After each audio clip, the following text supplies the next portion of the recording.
नमस्कार बीएलई भाइयों, मैं अश्वनी कुमार राजपूत सीएससी उत्तर प्रदेश से आप सभी लोगों का आज की मुलाकात के इस संस्करण में स्वागत करता हूं। आज की मुलाकात के इस संस्करण में जिस विषय पे चर्चा करने वाले हैं वो है नेशनल पेंशन स्कीम। आज हम सभी लोग जानेंगे कि नेशनल पेंशन स्कीम क्या है और हम सीएससी के माध्यम से उसे किस प्रकार कर सकते हैं और इसके क्या फायदे और नुकसान हैं। और आज इस विषय पे जानकारी देने के लिए हमारे साथ सीएससी मुख्यालय से सोनिया जी भी जुड़ी हुई हैं, जो हमें इस विषय पे विस्तृत जानकारी देंगी। तो सोनिया जी, आपका बहुत बहुत धन्यवाद कि आप आए और अपने समय में से हमें समय दिया और हमारे बीएलई भाइयों को नेशनल पेंशन स्कीम के बारे में बताने के लिए उपस्थित हुए। Sonia ji please. Thank you so much sir. मैं आप सभी का धन्यवाद करना चाहती हूँ कि आपने मुझे मौका दिया और आज के संस्करण के माध्यम से हम एनपीएस यानी नेशनल पेंशन सिस्टम इसके बारे में जानेंगे। मैं आपको थोड़ा सा पहले इसके बेनिफिट्स बता देती हूँ कि क्यों ये जरूरी है और आज हमें प्रेजेंटली क्यों लेना चाहिए एनपीएस। तो जैसा कि हम सभी जानते हैं कि प्रेजेंटली हमारे जो सेविंग्स है जो नहीं हो पा रही है, ठीक है, और स्टैंडर्ड ऑफ लिविंग है जो बढ़ गया है, देन हमारे हेल्थ केयर में बहुत सारे खर्चे हैं। ये इन सभी चीज़ों के कारण हमें एनपीएस लेना चाहिए और इट वाज 2004 में गवर्नमेंट ने ये लागू किया था, बट 2004 में ये सिर्फ और सिर्फ गवर्नमेंट एम्प्लॉयज़ के लिए था, बट आज ये ओपन टू ऑल है। मतलब अगर आप प्राइवेट सेक्टर से हो, गवर्नमेंट सेक्टर से हो और अनऑर्गेनाइज्ड सेक्टर से हो तो भी आप एनपीएस से जुड़ सकते हैं। और इसके थ्रू आप टैक्स सेविंग्स भी है, आप टैक्स टैक्स सेविंग्स भी कर सकते हैं। देन आपका होता है कि हमारा जैसे रिटायरमेंट है, तो रिटायरमेंट के बाद इंसान को टेंशन ना रहे, इंडिपेंडेंट रहे, फैमिली डिपेंडेंसी बहुत होती है। तो इसके लिए एनपीएस आपका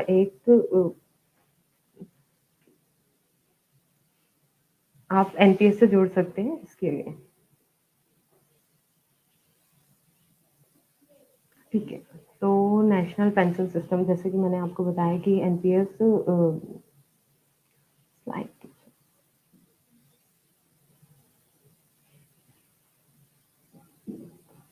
तो मैं दूसरा वाला स्लाइड ओपन करूं।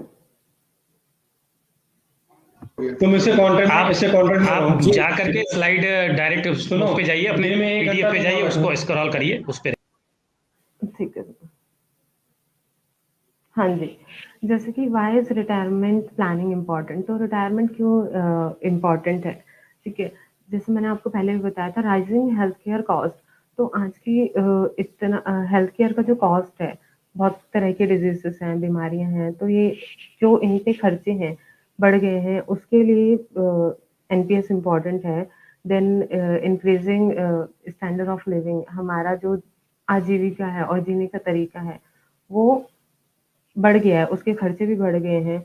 आपको अपनी फैमिली को और डिपेंडेंट्स को भी सपोर्ट करना है, और आपका जो लाइफ स्टाइल है पोस्ट रिटायरमेंट और फाइनेंशियल इंडिपेंडेंस। तो ये भी होता है कि आफ्टर 60 इयर्स हम चाहते हैं कि हम फाइनेंशियली अपनी फैमिली पे डिपेंडेंट ना रहें, या उनको हमारी कोई दिक्कत ना हो हमारी वजह से।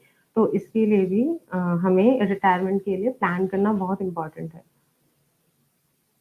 Then who can join NPS. NPS से जुड़ने के लिए आपके मिनिमम आपका जो क्राइटेरिया रहेगा वो ये होगा कि सिटीजन ऑफ इंडिया, आप इंडिया के सिटीजन हैं, आपका जो एज है वो 80 से 70 के बीच में होना चाहिए। आप 18 ईयर से कम नहीं हो सकते, और 70 के बीच में है अगर आपका, तो सैलरीड हो और सेल्फ एम्प्लॉयड हो, दोनों में से कोई भी चलेगा। एंड देन मिनिमम आपके जो केवाईसी नॉर्म्स हैं, दैट इज आपके पास आपका एक आईडी प्रूफ होना चाहिए, एड्रेस प्रूफ होना चाहिए और वैलिड बैंक डिटेल्स होनी चाहिए जिसमें आपका नाम और एड्रेस है। देन एनपीएस इन्वेस्टमेंट, आप एनपीएस में इन्वेस्टमेंट कैसे कर सकते हो। जब आप एनपीएस खोलते हैं, अकाउंट ओपन करते हैं, तो आपका जो मिनिमम कॉन्ट्रीब्यूशन होता है वो 500 रुपीज़ का होता है, ठीक है। और जो इसके बाद आप पे करेंगे, आपने अकाउंट 500 से खोल लिया, 500 रुपये से आपने अकाउंट खोल लिया, उसके बाद जो आपका आप उसमें डालेंगे तो वो 500 है, मतलब लेकिन आपको साल में 1000 रुपीज मिनिमम कंट्रीब्यूशन रिक्वायर्ड है। आप 1000 से ऊपर भी डाल सकते हो, 2000 4000 जितना भी आपका मन है, लेकिन जैसे भी आपको कन्वीनियंट लगता है, लेकिन मिनिमम जो रिक्वायरमेंट रहेगी वो 1000 रहेगी। आप 500 करके डाल सकते हो, मिनिमम 500 ही डालोगे, लेकिन ईयरली अगर पर एनम देखें तो दैट शुड बी 1000 रुपीज, वो 1000 रुपीज होना चाहिए। अब इसकी जो विड्रॉल फैसिलिटी है, विड्रॉल आपके कंडीशनल है और रिस्ट्रिक्टेड है। ये मैं आपको आगे बताती हूँ कि इसमें क्या क्या रिस्ट्रिक्शंस है और क्या क्या कंडीशंस है।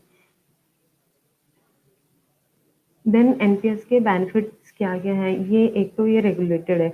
रेगुलेटेड मीन्स कि जैसे आपने अमाउंट अपना डाला, ठीक है, या एक पीएफआरडीए है, इसका रेगुलेटर है पीएफआरडीए। रेगुलेटेड का मतलब होता है कि इट्स वेरी इंपॉर्टेंट कि आप कहीं पे अपना पैसा डाल रहे हो या कुछ भी, तो किसी रेगुलेटर के थ्रू रेगुलेटेड हो, आपको कल क्लेम करना है, कुछ सेटलमेंट्स है आपका अमाउंट, तो उसकी सुनवाई कहाँ पे होगी? तो पीएफआरडी हमारी एक संस्था है जो इसको रेगुलेट करती है। सिंपल है, सिंपल एज इन कि बहुत ही बेसिक केवाईसी डॉक्यूमेंट्स के साथ आपका अकाउंट ओपन हो जाता है। बहुत हैसल फ्री है, आपको बहुत ज़्यादा पैनिक नहीं होना पड़ता, ये डॉक्यूमेंट चाहिए, वो डॉक्यूमेंट चाहिए। जैसा कि मैंने आपको बताया कि आपको आइडेंटिटी प्रूफ, आपका एड्रेस और बैंक डिटेल्स, अगर आपके पास ये है तो यू आर एलिजिबल। बहुत सिंपल है। फ्लेक्सिबल, फ्लेक्सिबल एज इन आपको कितने भी अमाउंट के साथ, मिनिमम आपका ईयरली तो 1000 है, लेकिन कितना भी अमाउंट, लेट्स से मैं आज 1000 रुपये डालना चाहती हूँ, लेकिन कल मेरा मन करता है अगले महीने कि नहीं, आज मेरे पास 2000 रुपीज अवेलेबल है या 2000 रुपये है, मैं 2000 डालना चाहती हूँ, तो मैं 2000 रुपये भी डाल सकती हूँ। फ्लेक्सिबल है, ये आपकी चॉइस है, आप कितना भी अमाउंट डाल सकते हो एज पर योर रिक्वायरमेंट, या आपको उस टाइम पे जैसे कन्वीनियंट लगता है। Then portable, portable means NPS में क्या होता है कि हमारे कुछ फंड मैनेजर्स होते हैं कि जो हम इन्वेस्ट कर रहे हैं उनको मैनेज कौन करेगा, तो उसके लिए हमारे फंड मैनेजर्स होते हैं।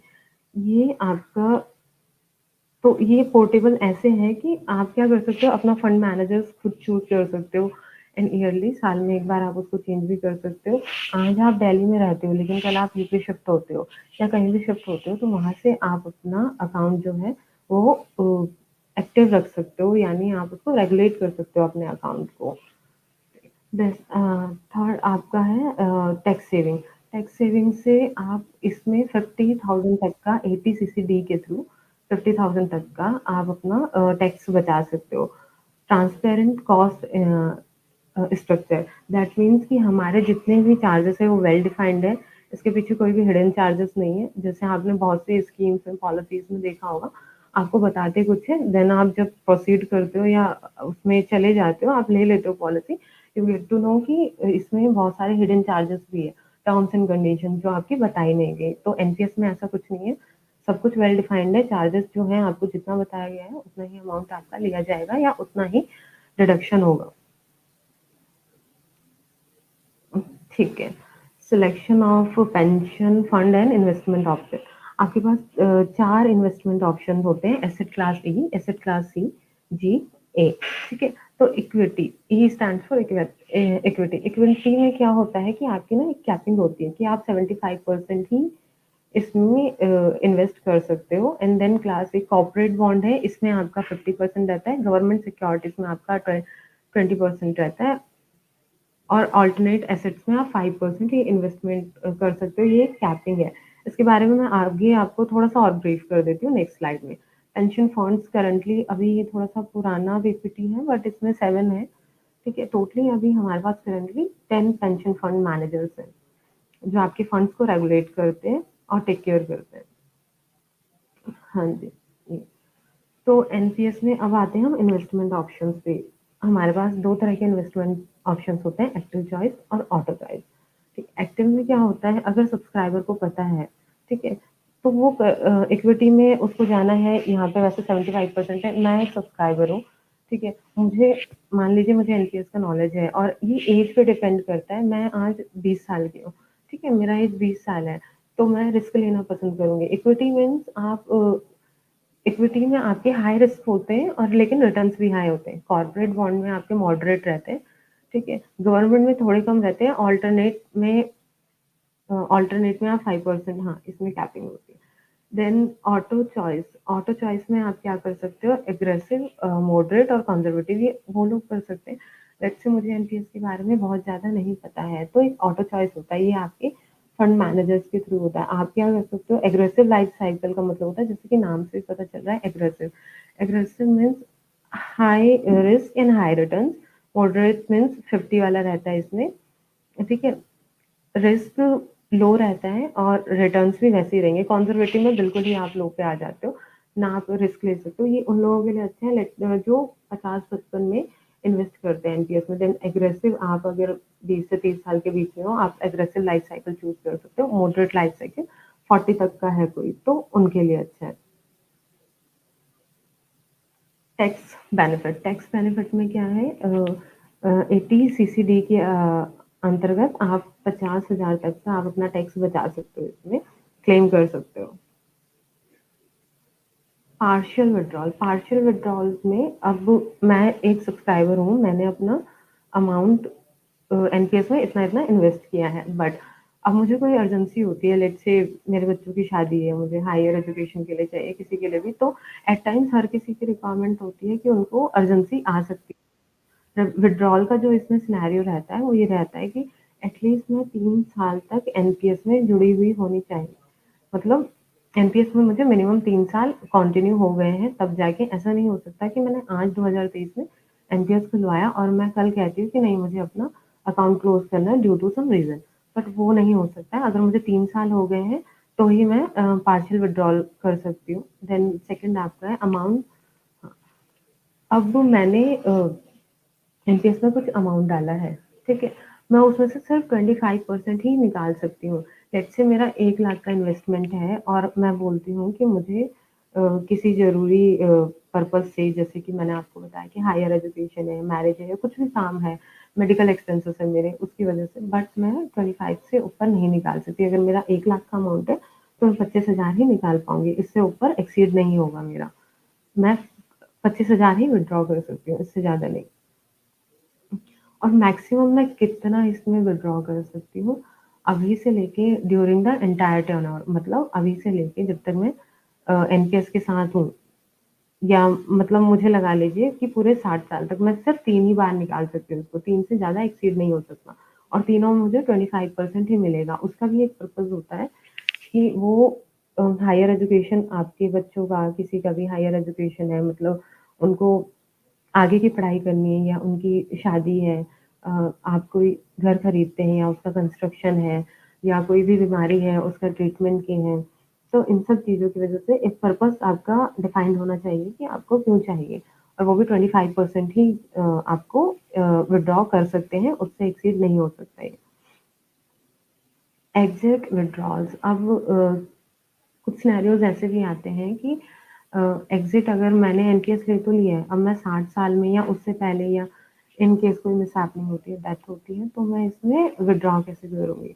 तो विड्रॉ का जो हमारा सिनेरियो रहता है, अगर आप ऑन मतलब 60 साल में या उसके बाद अगर आप विड्रॉ करना चाहते हैं, एग्जिट करना चाहते हैं, तो आपका ये होता है कि आपको मैक्सिमम जो है 60% as lumps of, minimum 40% toward pension, ठीक है। अगर आपका जो टोटल इन्वेस्टमेंट है, टोटल अमाउंट जो कॉर्पस हो गया है वो 5 लाख का हो गया, ठीक है, 5 लाख या उससे ऊपर का हो गया, तो आप जो मैक्सिमम लेंगे लमसम, यानी एक ही बार में आप 60% लेंगे, बाकी जो आपका रिमेनिंग 40% होगा वो एज अ एन्युइटी यानी पेंशन आपको मिलेगा।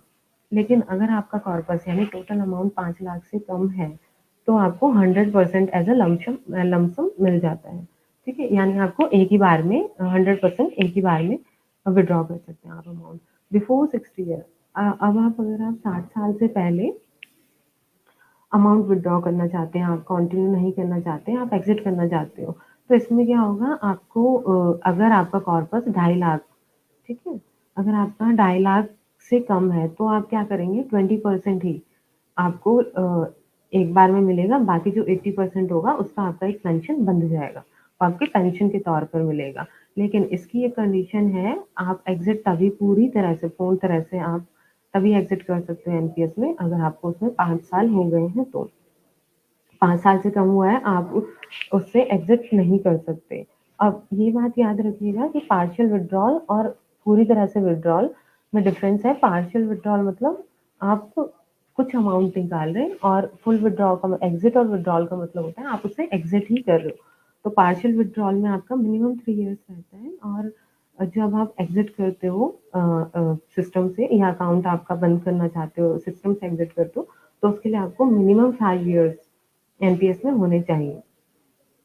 ठीक है। इन केस ऑफ डेथ आपका जितना भी अमाउंट होगा वो 100% जब आपने नॉमिनी जो चूज किया होगा उनको रिटर्न हो जाता है। What is annuity? एन्युटी क्या है कि आपका जो मेरा जो पेंशन है, ठीक है, वो एक पीरियडिकली बेसिस पे, मतलब कि महीने महीने या जैसे मैंने चूज किया वो मुझे एक फिक्स अमाउंट होता है। मान लो मेरा 7,000 रुपये आना है तो हर महीने मुझे 7,000 रुपये मुझे मिलेगा। ठीक है, ये it can be paid for the rest of the person life और for the period one chooses. अब क्या होता है कि इन केस अगर मैं कोई भी मिसहैपनिंग होती है, मैं नहीं हूँ तो मेरे जो भी स्पाउस है या जो भी मैंने जिसको नॉमिनी बनाया है तो उसको ये 2 तरह से मिल सकता है। एक तो जैसे मैंने पेंशन बांधा हुआ है पेंशन के तौर पे, या तो पूरा अमाउंट उसको मिल जाए ऐसे। Then type of annuity plans. अब हमारे पास सब्सक्राइबर जो है कभी-कभी उनको ये दिक्कत आती है वो एन्युटी प्लान चूज़ नहीं कर पाते। तो जो एन्युटी प्लान्स होते हैं वो हमारे पास 4 तरह के हैं। इसमें एक होता है एन्युटी पेएबल फॉर लाइफ। इसमें क्या है आपका कि अगर मैं एक एन्युटेंट हूँ, ठीक है? मैं एक सब्सक्राइबर हूँ, जब तक मैं हूँ, वो पेंशन मुझे मिलेगा और उसके बाद इन केस ऑफ कोई भी मिसहैपनिंग होती है, मैं नहीं रहती हूँ, तो उसके बाद मेरी पेंशन बंद हो जाएगी और मेरा अमाउंट ऐसा ही रहेगा, ठीक है? वो आगे किसी को पास नहीं होगा। अब इसका दूसरा ऑप्शन है annuity payable for life with ROC, return of capital. मतलब कि इनके जब तक मैं अलाइव हूँ, मुझे तो मेरा पेंशन मिलेगा ही, लेकिन मेरी मिसहैपनिंग के बाद जो मेरा होगा, जितना भी अमाउंट होगा, वो नॉमिनी को मिल जाएगा सारा। Annuity payable for life with annuity payable to spouse. This means कि अगर मेरा कोई मिसहैपनिंग होती है और मैं नहीं हूँ, तो उसके बाद जिस तरीके से मुझे पेंशन आ रही थी वो मंथली आ रही थी, तो मंथली मेरे स्पाउस को, ठीक है, जो भी मेरे स्पाउस होंगे, मेरे हस्बैंड होते हैं, उनको उसी तरह से आगे पास ऑन होगा, मतलब उनको मिलेगा। ठीक है। देन इसमें दूसरा चौथा जो हमारा ऑप्शन है वो है annuity payable for life with annuity payable to spouse with ROC. That means कि अगर मैं नहीं रहती हूँ तो जिस तरह से मुझे मेरा पैसा मिल रहा, हाँ, पहले वाले में एक, हाँ, इसमें ये है कि अगर इन केस मैं नहीं रहती हूँ तो मेरे स्पाउस को मिलेगा। अगर उनको भी कोई मिसहैपनिंग हो जाती है और वो नहीं रहते हैं, तो उसके बाद जो मैंने नॉमिनी बनाए हैं, उनको वो अमाउंट रिटर्न हो जाएगा। आफ्टर माय स्पाउस वो आगे कंटिन्यू होगा, दूसरे जो मेरे नॉमिनी होंगे। NPS returns in Inception. तो आप जैसे देखोगे एनपीएस में इन्वेस्ट करना क्यों इम्पोर्टेंट है और कैसे बाकी सारे जितने भी पॉलिसीज है, स्कीम्स है, उनसे अच्छा है कि आप देखोगे जैसे महंगाई दर है वो भी 7-8% होती है, या कुछ भी आपकी पॉलिसी होती है उसमें मैक्सिमम आपको कितना वो मिलता है, रिटर्न मिलता है 7%, 10%। बट आप ये एज ऑन 17 जून आप अगर देखोगे तो एचडीएफसी है, ये इक्विटी में आपको 13.33, कॉर्पोरेट में 9, गवर्नमेंट में 8 एंड देन ऑल्टरनेट में 8। तो आपको हाईएस्ट जो रिटर्न्स होते हैं ये एनपीएस में मिलते हैं। तो एनपीएस एक बहुत अच्छा इन्वेस्टमेंट है अगर आपको अच्छा रिटर्न चाहिए। और इसमें आपका जो इंटरेस्ट लगता है ये भी कंपाउंड इंटरेस्ट लगता है, तो 2-2% करके बहुत ज़्यादा हो जाता है एक सब्सक्राइबर के लिए। अभी करंटली यहाँ पे 7 है, बट हमारे 10 पेंशन फंड मैनेजर्स हैं। तो ये आपके ऊपर है आप किसके साथ जाना चाहते हैं, और इनमें भी आप साल में एक बार अपना फंड मैनेजर चेंज कर सकते हैं। लाइक मैं एक सब्सक्राइबर हूँ, आज मैंने एचडीएफसी चूज किया है, बट कल मुझे अगले साल मुझे ऐसा लगता है, मुझे 1 साल हो गया, मुझे लगता है नहीं आईसीआईसी या आदित्य बिरला, कोटक या एक्सिस मुझे अच्छा रिटर्न दे रहा है, तो मैं उनके साथ मूव कर सकती हूँ। इसको हम एक एग्जांपल से ले लेते हैं। मान लीजिए कि एक कोई कस्टमर है, अमाउंट कितना मिलेगा एग्जिट पे, ठीक है? एनपीएस में आपको कितना अमाउंट मिलता है जब आप एग्जिट करते हो।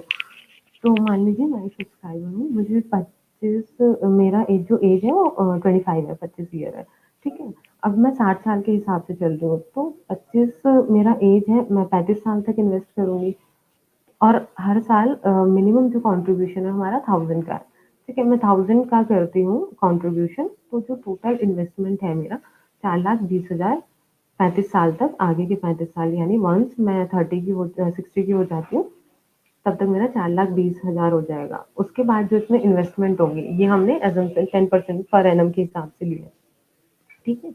तो इस पे जो मेरा कॉर्पस बनेगा वो 38,28,277 इतने का बन रहा है, ठीक। इसमें क्या होगा, अब जैसे मैंने आपको पहले भी बताया था कि अगर आपका 5 लाख से नीचे नीचे है, ठीक है, 60 पे, तो आपको वो लमसम मिल जाता है और 100% एक ही बार में मिल जाता है। लेकिन अगर आपका 5 से ऊपर है तो आपको लमसम मिलता है 60% और जो आपका पेंशन बनेगा वो 40% का बनेगा, ठीक है। तो इसमें आपका देखिए 22 लाख कुछ आपका एक बार में आपको मिलता है और जो 15 लाख होगा उसका आपका 40% बन जाएगा आपका पेंशन, 7,000 कुछ आपका पेंशन बनता है। हाँ, और दूसरा अगर हम एग्जांपल लें तो 55 जिसका एज है 55, ठीक है, तो उसके पास कितने साल है, उसके पास 5 ही साल रहेंगे इन्वेस्ट करने के और वो 1000 रुपए हर साल इन्वेस्ट कर रहा है और उसके 60,000 रुपए हैं, ठीक है। 60,000 में अब इसका कॉर्पस जो है वो इसका कॉर्पस 5 लाख से कम है, तो हम इनको यूजुअली जो सजेस्ट करते हैं, हम यही सजेस्ट करते हैं आप एक बार में अपना अमाउंट निकाल लो, क्योंकि अब इसका अगर आप देखोगे मैंने 55 एज पे इन्वेस्ट किया है तो मेरा जो पेंशन बनेगा मंथली 156 रुपए बनेगा, ठीक है। तो इट्स बेटर कि मैं पहले ही इसको लमसम ले लूँ, जितना भी मेरा 100% विड्रॉ है वो एक ही बार में कर लूँ।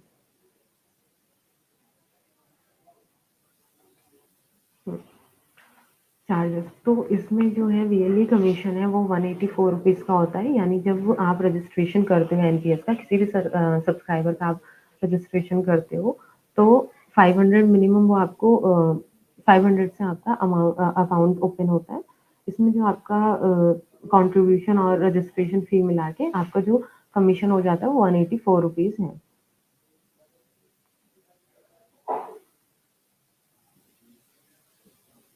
Registration process, mode of registration, तो आप ऑनलाइन के थ्रू भी रजिस्ट्रेशन कर सकते हो, आप पेन के थ्रू भी रजिस्ट्रेशन कर सकते हो। आपको अपना, जैसे कि मैंने आपको बताया था, पर्सनल डिटेल्स यानी आपका आईडी प्रूफ वगैरह, बैंक डिटेल्स हो गया, नॉमिनेशन डिटेल्स आपको डालना पड़ता है, आप किसको नॉमिनी बनाना चाहते हो, आप अपना पेंशन फंड स्कीम सेलेक्ट करोगे और डॉक्यूमेंट जो आपको डालने होंगे कैंसल चेक और आपका सिग्नेचर लगेगा, ठीक है। और अगर आप पैन के थ्रू करते हो तो आपको जो डॉक्यूमेंट चाहिए होंगे वो आपका आईडी प्रूफ हो गया, बैंक डिटेल होगी, नॉमिनी डिटेल्स, आपका पेंशन फंड आप सिलेक्ट करोगे, डॉक्यूमेंट जो आप अपलोड करोगे आपका फोटोग्राफ, क्योंकि फोटोग्राफ आपको चाहिए होगा, आइडेंटिटी प्रूफ और आपका एड्रेस प्रूफ, कैंसिल चेक और स्कैन सिग्नेचर, आपके साइन चाहिए होंगे।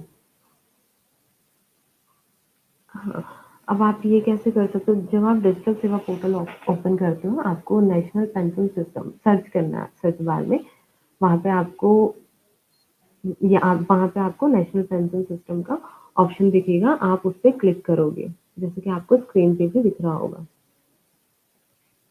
ठीक है। आपको क्या करना है, आप रजिस्ट्रेशन कर रहे हो, ठीक है, तो आपको कस्टमर रजिस्ट्रेशन सेलेक्ट करना है।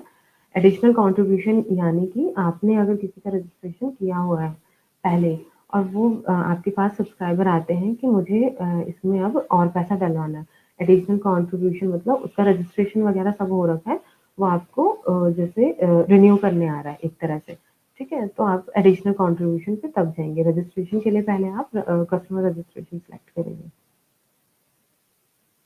मोड ऑफ सिलेक्शन ये आपके ऊपर है, आपके डीएम ने हेल्प बाय डीएम, आपके डीएम हेल्प कर रहे हैं या सोसाइटी कर रहे हैं, ये आप देख लीजिएगा।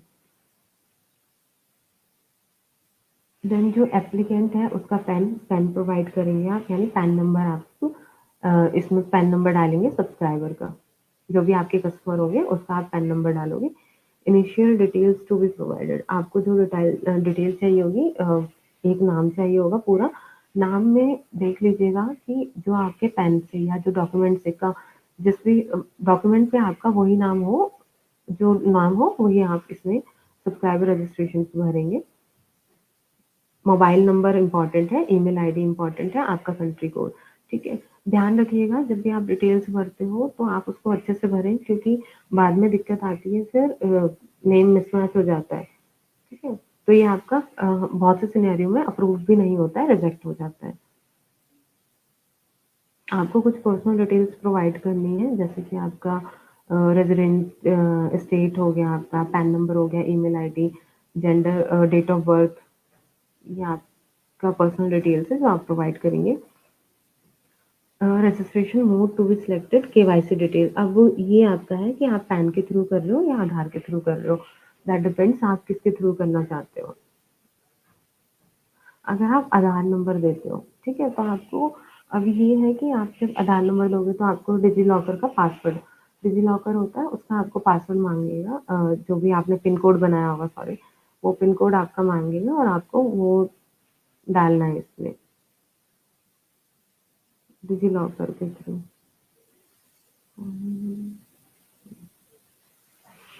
इसके बाद आपका वो मांगेगा बैंक डिटेल्स, ठीक है। बैंक डिटेल्स में आप जो भी आपका कैंसिल चेक है या आपका स्टेटमेंट है, आपका लास्ट बैंक स्टेटमेंट है या पासबुक का फ्रंट कॉपी है, ये आप डाल सकते हो। उसमें आप अकाउंट नंबर ध्यान से बहुत ही केयरफुली और आईएफएससी कोड सेलेक्ट करेंगे,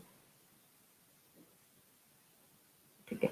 आपको नॉमिनी डिटेल देना है। नॉमिनी डिटेल आपको इसलिए मैंडेटरी होता है क्योंकि इन केस कुछ भी होता है, इन केस ऑफ डेथ कोई भी मिसहैपनिंग, तो आप नॉमिनी जिसे बनाते हैं उसको आपका 100% या अगर दो आपके नॉमिनी है 50-50, जैसे भी आपको ठीक लगता है वैसे आपकी मिसहैपनिंग के बाद नॉमिनी को आपका अमाउंट रिटर्न होता है।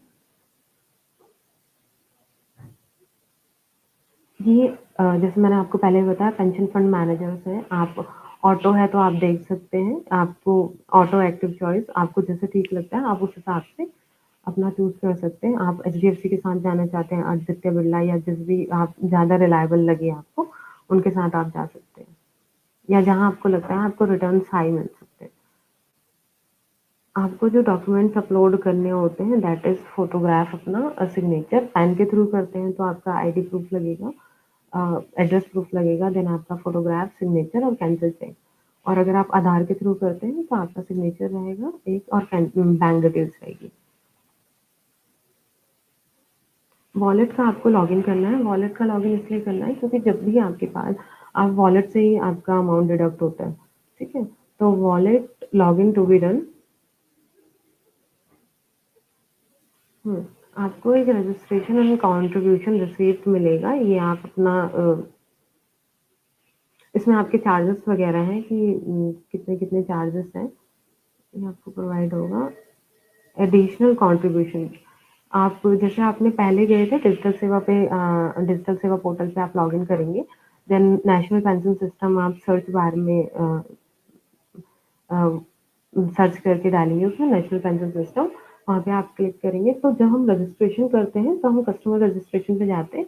अब हमारा ये एडिशनल कॉन्ट्रीब्यूशन है, यानी कि आपके पास किसी कस्टमर, आपने किसी कस्टमर का किया है, वो आपके पास बाद में महीने में, 6 महीने में, साल भर में जब भी आते हैं तो वो ऑलरेडी रजिस्टर्ड है, बट आपको उसका एडिशनल कॉन्ट्रीब्यूशन यानी वो पैसे डलवाने आया, आपको रिन्यू करवाने आया एक तरह से, तो आप एडिशनल कॉन्ट्रीब्यूशन को सिलेक्ट करेंगे, ठीक है। सीआरए आप सिलेक्ट कर लीजिएगा, वो उनका अकाउंट एनएसडीएल के साथ है या कार्वी के साथ है। सीआरए मतलब सेंट्रल रिकॉर्ड कीपिंग एजेंसी, ठीक है। तो ये आपका है एनएसडीएल का, अगर उनका अकाउंट है तो एनएसडीएल सिलेक्ट करेंगे, कार्वी के साथ अकाउंट है तो कार्वी सिलेक्ट करेंगे। कॉन्फर्मेशन, आपसे कॉन्फर्मेशन मांगेगा, पैन नंबर, तो पैन नंबर आप कस्टमर से उनका पैन नंबर पूछेंगे और वेरीफाई करेंगे।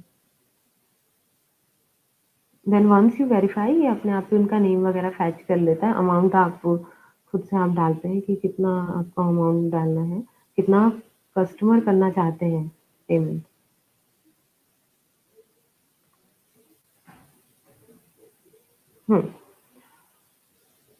हाँ, अब सर्विस रिक्वेस्ट। सर्विस रिक्वेस्ट क्या है कि आपका जैसे मैंने आपको बताया कि कई बार हमने नेम ठीक नहीं लिखा है या हमारे डॉक्यूमेंट्स में स्पेलिंग का मिसमैच हो गया, कुछ भी हो गया, इस केस में आप क्या करते हैं, आपको अपने यानी कि ये आपकी पर्सनल डिटेल्स हो गई और आपको पर्सनल डिटेल्स मॉडिफाई करवानी है।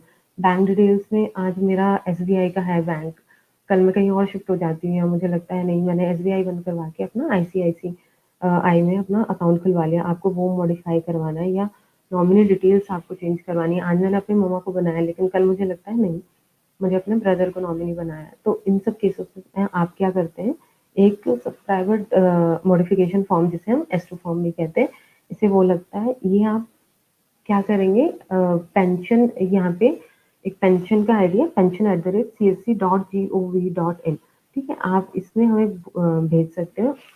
S2 फॉर्म जो होता है सब्सक्राइबर मॉडिफिकेशन फॉर्म, ये आपकी जितनी भी पर्सनल डिटेल्स है, बैंक जितना भी आपको मॉडिफिकेशन करवाना है, इसके लिए आप सब्सक्राइबर मॉडिफिकेशन फॉर्म भरते हैं। देन आपका एक होता है S7 फॉर्म होता है फोटो एंड सिग्नेचर। अगर आपको कभी-कभी होता है कि फोटोग्राफ मिसमैच हो रहा है या सिग्नेचर आपके कुछ और थे, पेन में आपके सिग्नेचर कुछ और है और पैन में कुछ और है, लेकिन आप विथड्रॉ कर रहे हैं तो आपका सिग्नेचर दूसरा हो गया। तो उस केस में क्या होता है, आपको अमाउंट विथड्रॉ करने में दिक्कत होती है। तो इन केस आपको वो भी चेंज करवाना है तो उसके लिए एक दूसरा फॉर्म होता है, ठीक है। That is S7 form. आपको सीआरए चेंज करना है। सीआरए एज इन हमारे 2 सीआरए हैं करंटली, एनएसडीएल और हमारा कार्वी, ठीक है। आपको कार्वी से एनएसडीएल में जाना है, एनएसडीएल से कार्वी में जाना है। वो इंटर सीआरए शिफ्टिंग होती है। उसके लिए भी आप हमें ईमेल कर सकते हैं pension@gov.in। आपको पेंशन फंड चेंज करना है, फंड मैनेजर्स चेंज करने हैं। मैंने आपको पहले भी बताया था, आप साल में एक बार फंड मैनेजर्स अपना चेंज कर सकते हो। देन आपको स्कीम्स मतलब एग्रेसिव, जो हमारा एग्रेसिव, कंजर्वेटिव और देन मॉडरेट, ठीक है। आप चाहते हो, आज मुझे ऐसा लगता है कि मैं बहुत हाई रिस्क ले सकती हूँ, मैंने एग्रेसिव लाइफ साइकिल अपना चूज किया है, ठीक है।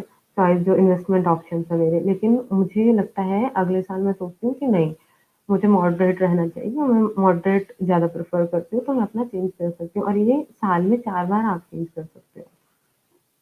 ग्रीवेंस के लिए कोई आपकी क्वेरी है, आपका पार्शियल विड्रॉल है या आपको एग्जिट करना है, डेथ क्लेम है, डेथ है आपका या ई पैन आपको चाहिए, कोई भी आपको रिक्वायरमेंट है तो आप हमें स्कैन कॉपी भेज सकते हैं pension@csc.gov.in पे।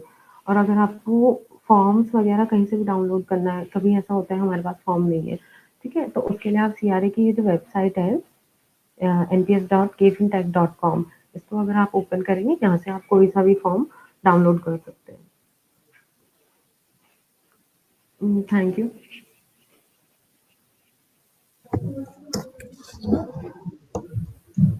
अगर हमारे किसी भी वीएलई भाई को इस सर्विस को लेकर के कोई भी क्वेश्चन पूछना है या उसको कोई भी क्वेरी है तो वो कमेंट बॉक्स में अपने क्वेरीज को लिख करके उसको निराकरण कर सकता है। अभी कुछ क्वेरीज मैम मेरे पास जैसे आती है वीएलईज की, जैसे अभी हमने शुरू में चर्चा किया कि उसमें मिनिमम कंट्रीब्यूशन जो है वो 500 है one time and in a year 1000।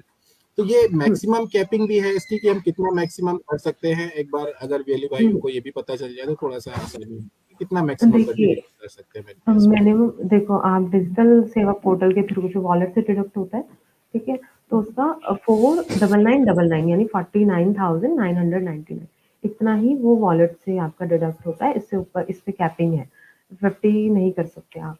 Wallet से आप ट्रांजेक्शन करते हो तो आपको ये मैक्सिमम ट्रांजेक्शन रहता है।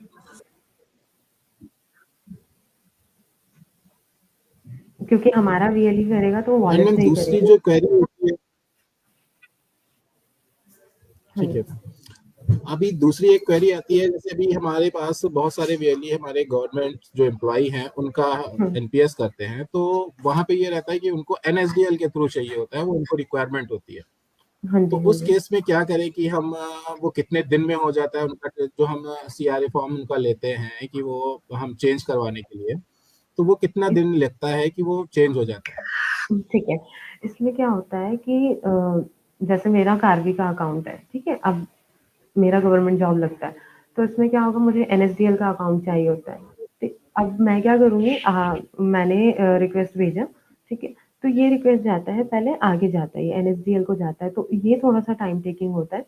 इसमें 5 से 10 दिन लग जाते हैं कभी-कभी, ठीक है, 1 वीक में या 10 दिन में मैक्सिमम इतने में हो जाता है। लेकिन ये आपका, आप हमें फॉर्म भेजते हैं, जो मैं आपके साथ शेयर कर दूँगी और आई गेस आपके पास होगा भी, सब्सक्राइबर इंटर सी आईसीएसएस फॉर्म जिसको बोलते हैं। इंटर CRA सेक्टर शिफ्टिंग, ठीक है। इसमें आपको फिल करके देना होता है ये, और इसके साथ कोई डॉक्यूमेंट्स वगैरह अटैच नहीं होते। लेकिन NSDL में क्या होता है, आपका मदर नेम होना इम्पोर्टेंट है। अगर आप कार्वी से NSDL में जाते हैं तो आपका मदर नेम अकाउंट में इम्पोर्टेंट है। तो कई बार दिक्कत ये आती है, आपने मुझे फॉर्म भेज दिया और बोला है कि इसको शिफ्ट करना है, बट उसमें मदर नेम नहीं है, तो इस केस में वो रिजेक्ट कर देते हैं। तो उसके लिए फिर आपको S2 फॉर्म लगता है, जिसमें आप मदर डिटेल अपडेट करवाते हो। 5 से 10 दिन का प्रोसेस होता है, क्योंकि ये भी आगे जाता है।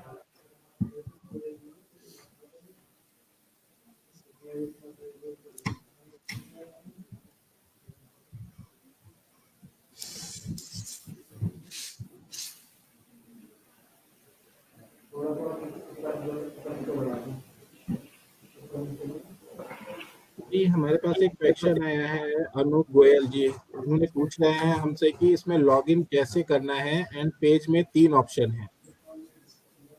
डिजिटल सेवा पोर्टल पे आप जा करके वहां पे नेशनल पेंशन स्कीम अगर सर्च में डालेंगे तो आपको वो वहां पे ओपन होके आ जाएगा। एंड वहां पे 3 ऑप्शन जो आपको आ रहे हैं, एक है रजिस्ट्रेशन का, दूसरा है कंट्रीब्यूशन का, और तीसरा जो आ रहा है वो होता है पेंशन कैलकुलेट करने का। तो जब आप फर्स्ट टाइम किसी का रजिस्ट्रेशन कर रहे हो एनपीएस में, पहली बार उनका कंट्रीब्यूशन ले रहे हो एनपीएस में, तो आप एनपीएस रजिस्ट्रेशन पे जाएंगे। एंड जब वो दोबारा कभी भी आते हैं, उनका रजिस्ट्रेशन आपने कर दिया है, वो अपना सेकंड टाइम पेमेंट करने आए हुए हैं, इंस्टॉलमेंट देने आए हुए हैं, तो आप वहां पे जा करके उनका कंट्रीब्यूशन में क्लिक करेंगे। और आपको अगर किसी का देखना है कि वो इतना कंट्रीब्यूशन कर रहे हैं पहले से ही, तो वहां पे आप कैलकुलेटर पे यूज कर सकते हैं। तो फर्स्ट टाइम रजिस्ट्रेशन के लिए आपको रजिस्ट्रेशन पे जाना है, सेकंड जब वो अपना इंस्टॉलमेंट देने आ रहे हैं तो कंट्रीब्यूशन पे जाना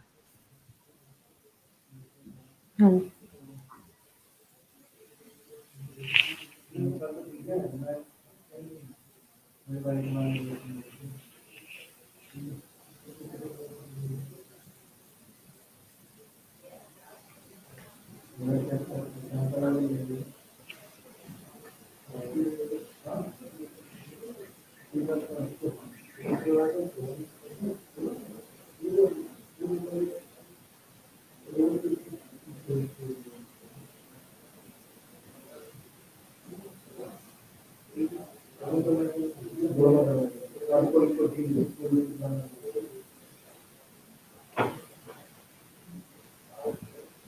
जैसा कि अभी तक हमारे पास किसी भी वीएलई भाई का कोई क्वेरी आई नहीं है, तो मुझे लगता है कि सभी लोगों ने कायदे से इसको देखा और उनको सारी जानकारियां मिल चुकी हैं। तो सोनिया जी, मैं आपका बहुत बहुत शुक्रिया अदा करता हूं कि आज आपने हमारे वीएलई भाइयों को एनपीएस के बारे में इतनी विस्तृत जानकारी दी, और जिसका लाभ उन्हें ज़रूर मिलेगा। और आगे मैं चाहूँगा कि आप हमारे साथ इसी तरीके से सेशंस करती रहें, जिससे वीएलई भाइयों को एनपीएस के बारे में और मिल सके। वीएलईज खुद भी आप अपना का आज की मुलाकात के संस्करण में वीएलईज के लिए भी हमारे पास एक नई स्कीम है। वीएलईज का भी हमारे पास एक नई स्कीम है जो एनपीएस पीएम सिम है। इसके बारे में भी मैं आपको अपडेट कर दूंगी। हमारा जो नेक्स्ट सेशन होता है उसके बारे में ये स्पेसिफिकली वीएलईज के लिए ही है, और इसमें वीएलईज को काफी सारे बेनिफिट्स हैं। तो अगर हमारा नेक्स्ट सेशन होता है तो उसमें भी हम इस बारे में डिस्कस कर लेंगे, चर्चा करते हैं। तो नेक्स्ट सेशन से जरूर जुड़िएगा सभी वीएलई भाई बंधु हमारे। जरूर जरूर। बहुत बहुत धन्यवाद सर। आज का संस्करण मैं हम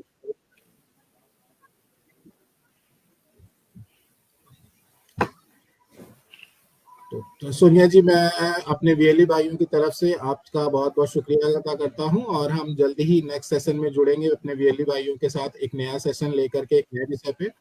तब तक के लिए धन्यवाद। थैंक यू सर, धन्यवाद।